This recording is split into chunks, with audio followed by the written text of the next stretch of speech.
Knees bow, head prostrate, even the storm stood still for you.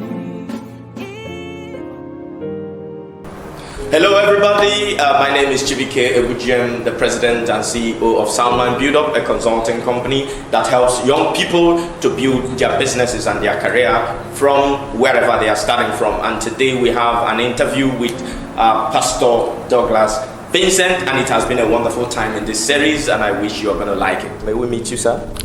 My name is Douglas, popularly known as Douglas Vincent. Okay. I'm a pastor. All right, thank you, sir. Today I want us to look at obstacles before young people towards their fulfillment. What do you think are holding young people down who want to make progress? You know, there are sometimes what you want to do is not what you are doing, but you have a different direction, but you are seeing yourself in a different direction. What do you think that causes that in the life of young people? Number one is lack of compelling vision. Lack of compelling vision. Vision is actually a picture of your purpose. Wow. Vision is a picture of your purpose. When you have not gotten that picture, any other picture can distract you. Many people have vision, but their vision is not compelling. You need to have a vision that can wake you up early in the morning without alarm clock. The vision itself causes you to rise up early. Vision is a picture of your future presented to you now. The vision is a picture of your future, a mental picture of your future. If you cannot be able to snap that picture and keep that picture abreast in your heart, any other picture, life can paint any other picture to you and you will be distracted. Yeah, and the vision must be compelling, and also the vision must be propelling. The vision should be able to propel you. The vision should be able to drive you. You must be vision driven. That's the problem young people have, is distraction. Yeah, they have a picture, but the picture is not clear enough. So then life presents another picture. As you go out there now, there are many pictures available. And anyone that is compelling can easily draw you.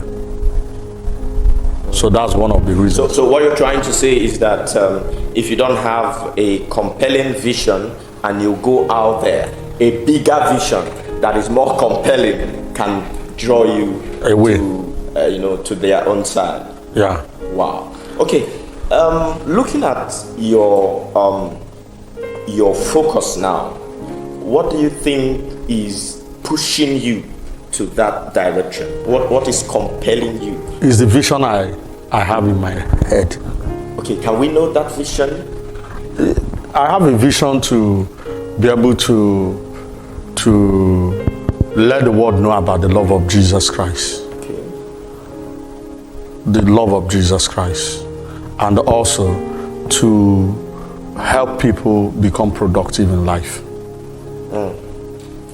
I have it clear in my head. Productivity.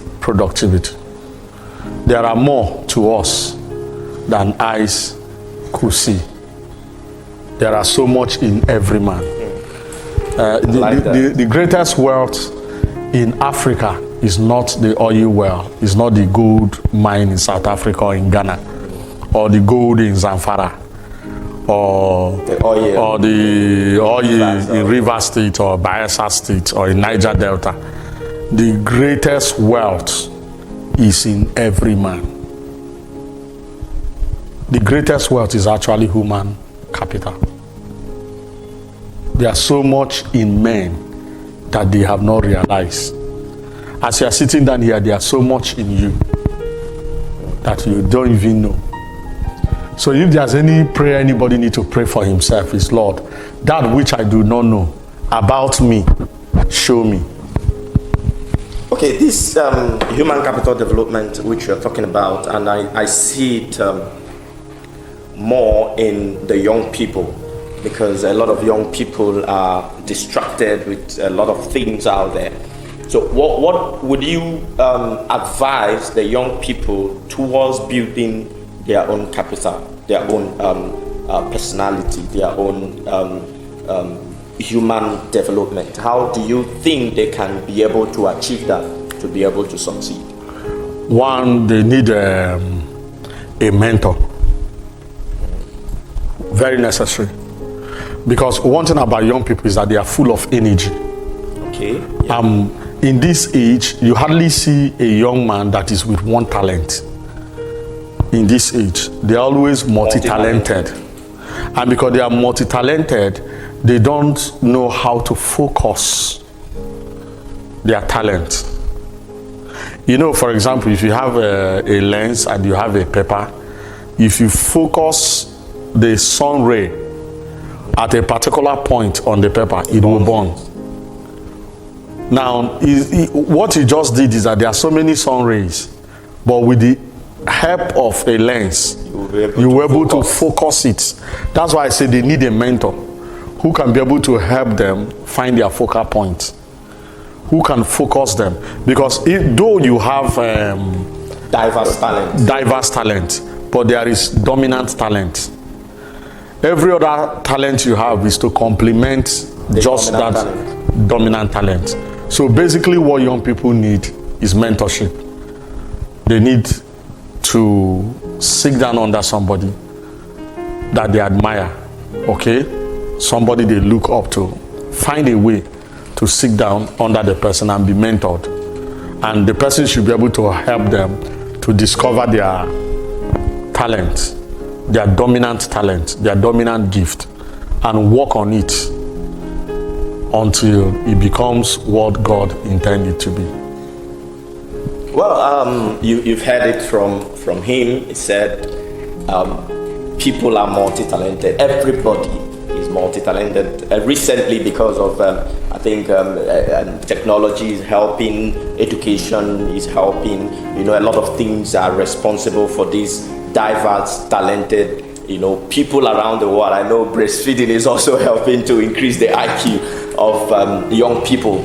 But sir, in this, because most of the times you find conflict between the mentor and the mentee. Most times the talent or the gift that the mentee loves so much, somehow, sometimes, are not the dominant talent. But when the mentor tried to refocus them, it will look like they were trying to, push them away from what they like and push them to where they don't like. How do you think such relationship should be handled? A good mentor, this is one of the characteristics of a good mentor. A good mentor will help you to be you. Okay.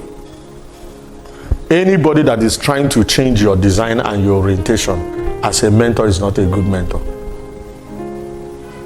Okay, so good mentor. Problem of a mentor now. No, it's not a problem of mentor. It's a problem of you finding a good mentor, your own mentor. Everybody cannot be your mentor. You can learn from everybody, but everybody cannot be your mentor. Yeah. A mentor will want you to be you. It will not change your design. It will not change your composition. Because when I change your design, I have destroyed you.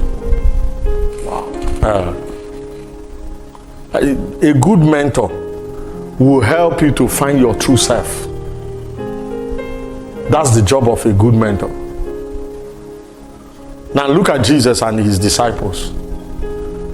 Jesus never wanted to change anybody. I got that. He just helped them to discover them. Peter has always been Peter. Yeah. He didn't change Peter into Paul or James into Andrew. Everybody. They were themselves. But he was able to use their giftedness. That's why when you read the Bible, you find that they wrote the same thing, but express it according to their individuality. Mentorship is not to destroy anybody's individuality. And that's actually where we have problem in the kind of mentorship we see in Africa. The kind of mentorship we see in Africa is unfortunate, destroys people's individuality and end up destroying the person's way of expressing his natural gift and talent. Actually, the work of a mentor is to give you discipline to be yourself. Wow. Wow.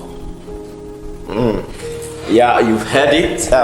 Your job as a young person is to be able to find a good mentor. I think nobody can do that for anybody. It is your responsibility. Your job now is to look for the mentor that is the best for you, that can be able to extract this good talent that is hidden inside of you. Now, Pastor, let's talk about finance. Okay. I like talking about finance because in our company's Mind Buildup, we try to help young people, startups to start their business, to scale their business and all that. What is your best advice for a startup, for somebody who wants to start a business, or somebody who is at the very little stage of business? What is your best financial advice? Okay, if you are going to start up a business, I will give you what I call the Igbo model. Igbo model. Igbo model. I'll because be so much interested because in this if you are in Nigeria, yeah, you will discover that Igbo man is very, very good in business. And what is the secret of an Igbo man's business? If I tell, that's what I call the Igbo model. Yeah. Apprenticeship. Okay. If you are going to excel, if you want to start anything, you need to learn that model. Be an apprentice. Look for somebody you will work under first. It's better you fail in someone else's business than you fail in your own business. It will hurt you more when you fail in your own business.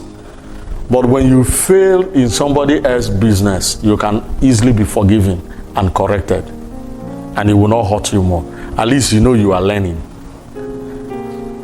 Now, most people go out to start up business without this model, and they fail woefully, and they cannot bounce back, especially young people.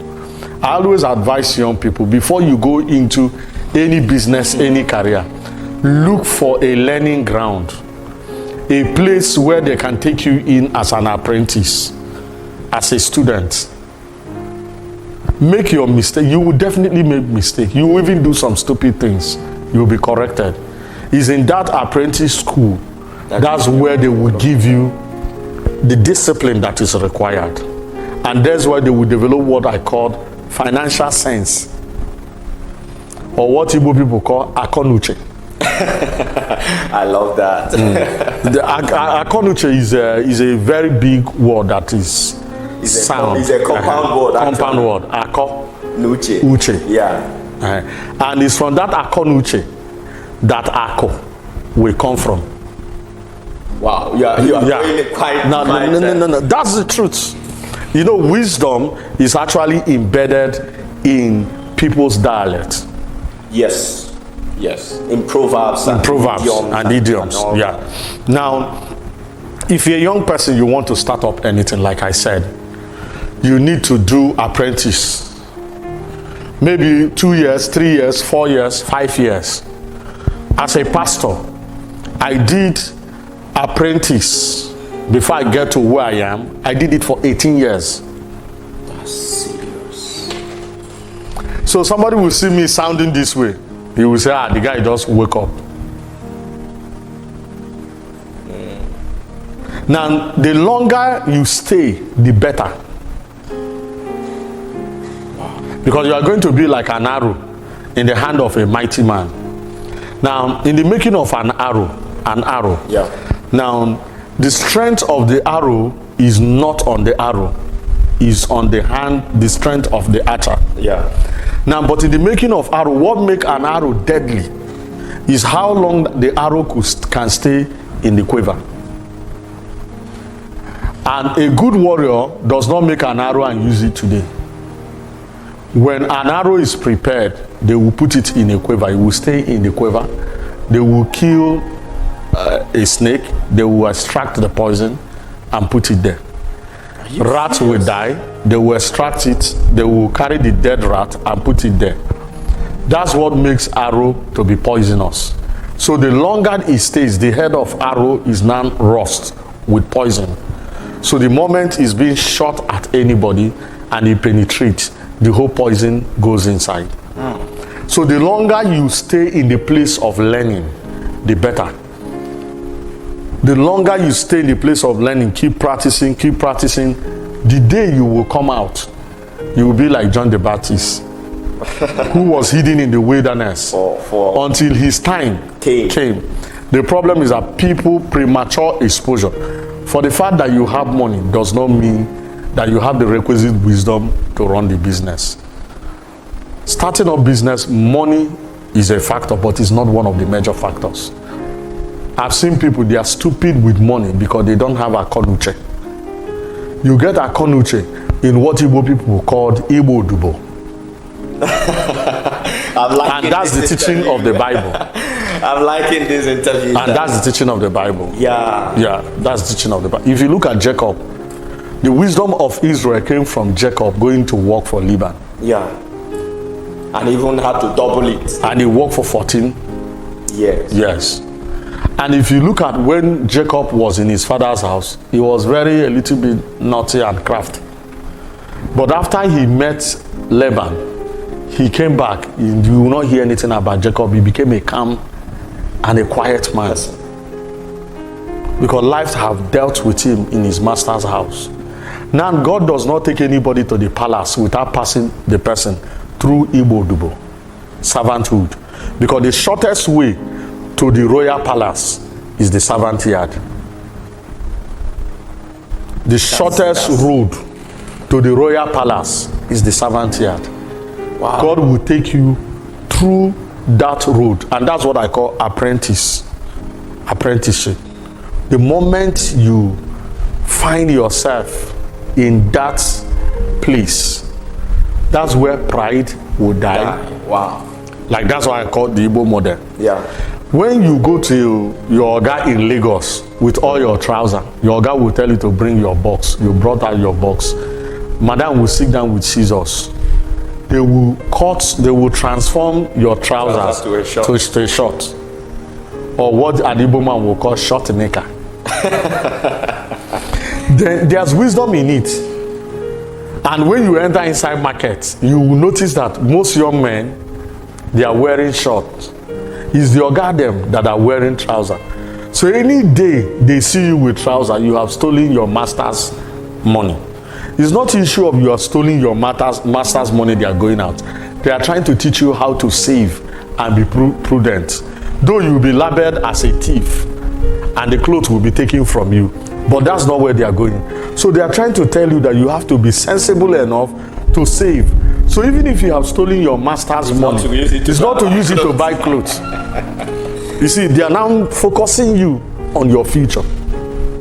Wow. So it's not the issue of raising capital. It's the issue of raising wisdom.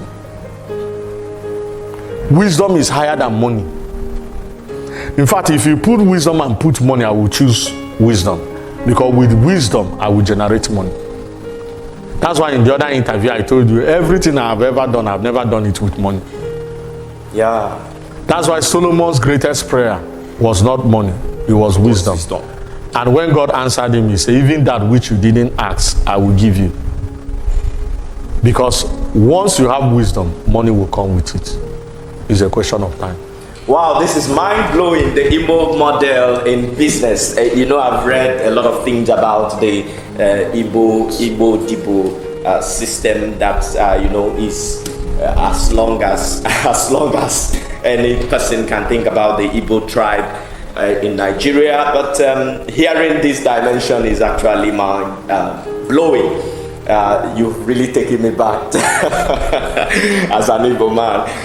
But recently a lot of people have not found it very funny with the rising issue in Igbo Dibo. A lot of people will go after 14, 15 years, the master will not settle them well, but I don't think that is where Pastor Douglas is going to, knowing that that issue of you are not settled. Yeah. Whether they settle you, they didn't settle you, they can't take away the wisdom you have acquired. The basic thing is not the settlement. Your certain innate ability. Certain things will not come out. Your ability to push will not come out. You will become like a spoiled brat. Most times it's even God that makes it that way. Yeah, I'm speaking now from the point of view of a pastor. God just wants it to be so. Like Jesus will say, suffer it to be so. Let it just be so. So that something in you, you will discover something that is in you that you didn't know. You know, necessity and needs is the mother of invention. Well, if you were not settled by your master, I think Pastor Douglas is bringing another point of view. For you, there is hope for you. So it's not, you don't need to be angry with your master. You don't need to hate them. You don't need to, go to Dibia, that is a native doctor, for them so that they fall. And also, let's balance it. It is evil. Okay. For somebody to serve you for that long and you don't settle the person. In fact, it speaks volume about your character and integrity. We should be able to settle people. Yeah. Now, how do I know a great man? Is not by what he's driving, it's by what his children are driving.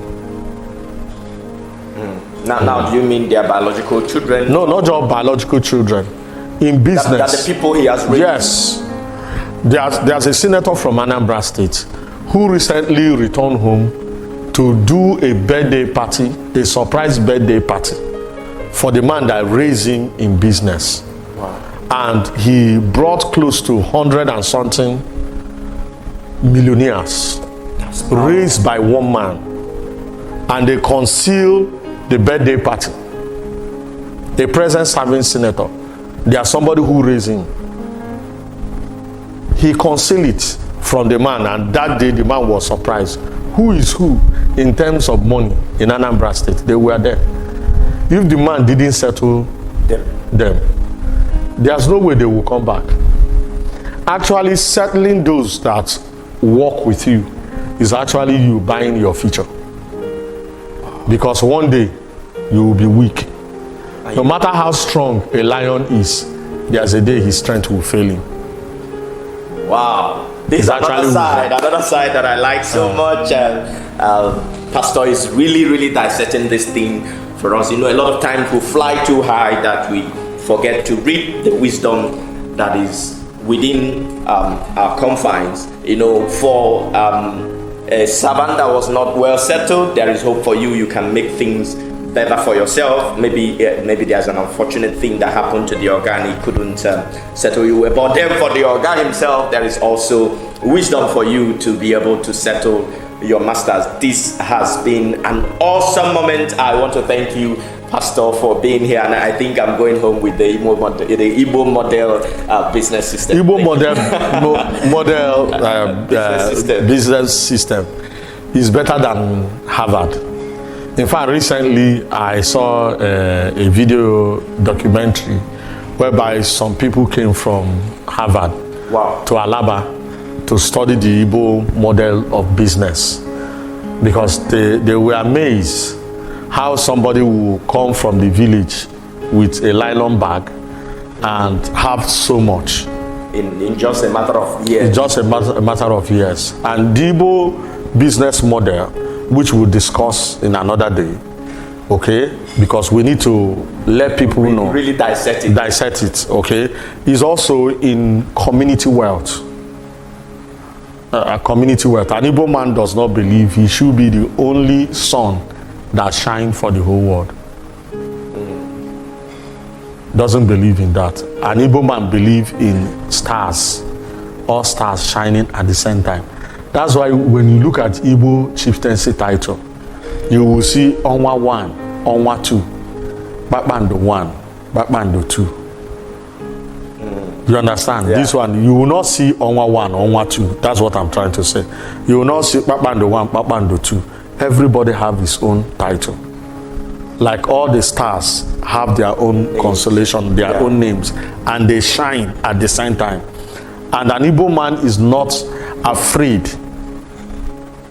Okay, and that's actually, all this wisdom are from the Bible. They are from the Bible. It's actually the wisdom of God. Because somebody will say, how can a pastor be? Is he a cultural person? No. Even me, I was surprised somehow, but then I realized that wisdom is wisdom to direct. If there's any resource that any young man need, is wisdom. Because Bible said that foolishness is in the heart of a child. Yeah. But the rod of correction will drive it out. So, foolishness, you see it easily in young people. And it's the rod of correction that is required. And where you can get that rod of correction is in apprenticeship. Your master will flog you. And there's wisdom that comes through hunger. They will deny you food.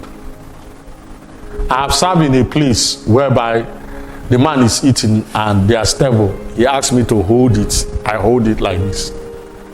It wasn't that he was wicked. No, it's not that he was wicked. No. He just wants to remove pride and arrogancy from me. If you have never been humiliated in life, you can't make money.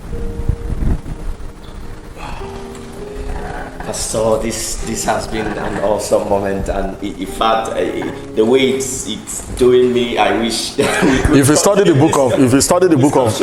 the book of Proverbs, you discover that wealth is on the side of wisdom, fear of the Lord, and humility. Check, all the richest people in this country came from a humble home. All the people who have ruled this country, none of them came from a noble home. What I mean, not noble home, they didn't come from a wealthy home. A wealthy home, okay. Call Ibrahim Babangida, go and check.